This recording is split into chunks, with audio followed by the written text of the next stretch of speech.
Hello students, today we will study classification of vertebrates.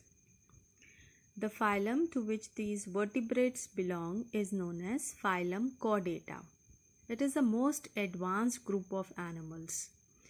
The animals which belong to this group have backbone in their body, and this backbone is made up of several small bones that are called vertebra.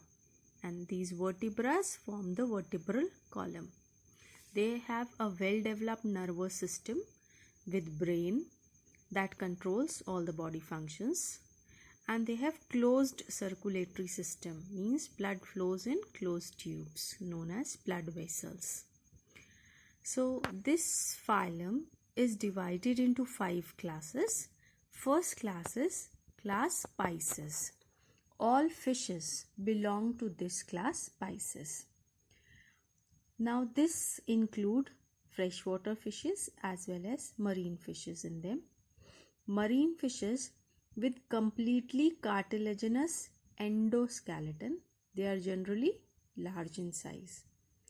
Now they have streamlined body. Streamlined body means the body that is pointed in front and at back, and it is broad in between. That type of body is known as streamlined body.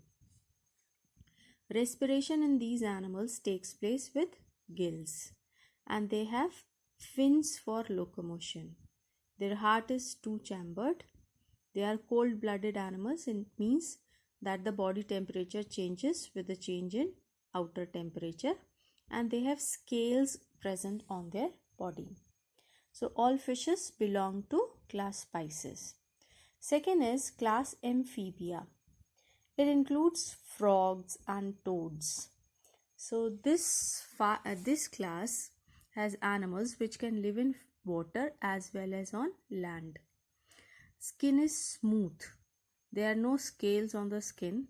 It is without skin. Skin is smooth or rough, moist and slimy.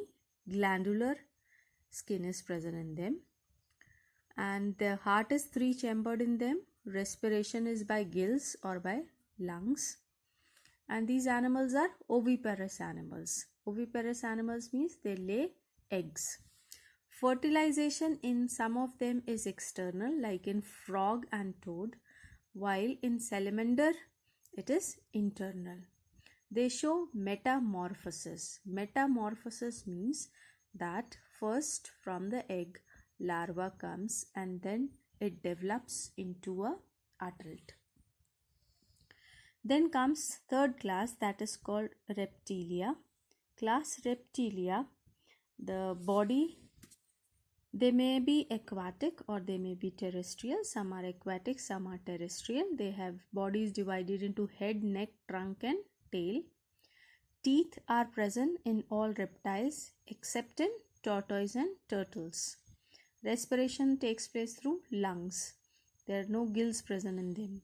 Heart is three-chambered.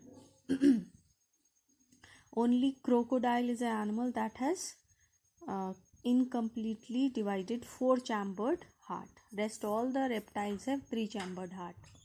Fertilization is internal, and most of them are oviparous. It means they lay eggs. Then comes class Aves. It includes all birds. So their forelimbs are modified into wings that help them to fly, and there is a horny beak present. Teeth are absent in them, and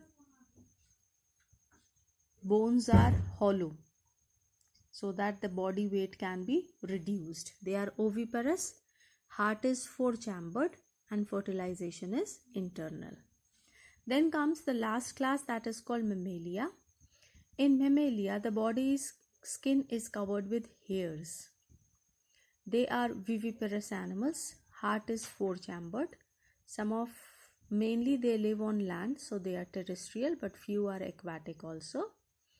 And they give birth to their young ones, so they are viviparous animals. kangaroo, bear, elephant, humans, they all belong to class Mammalia.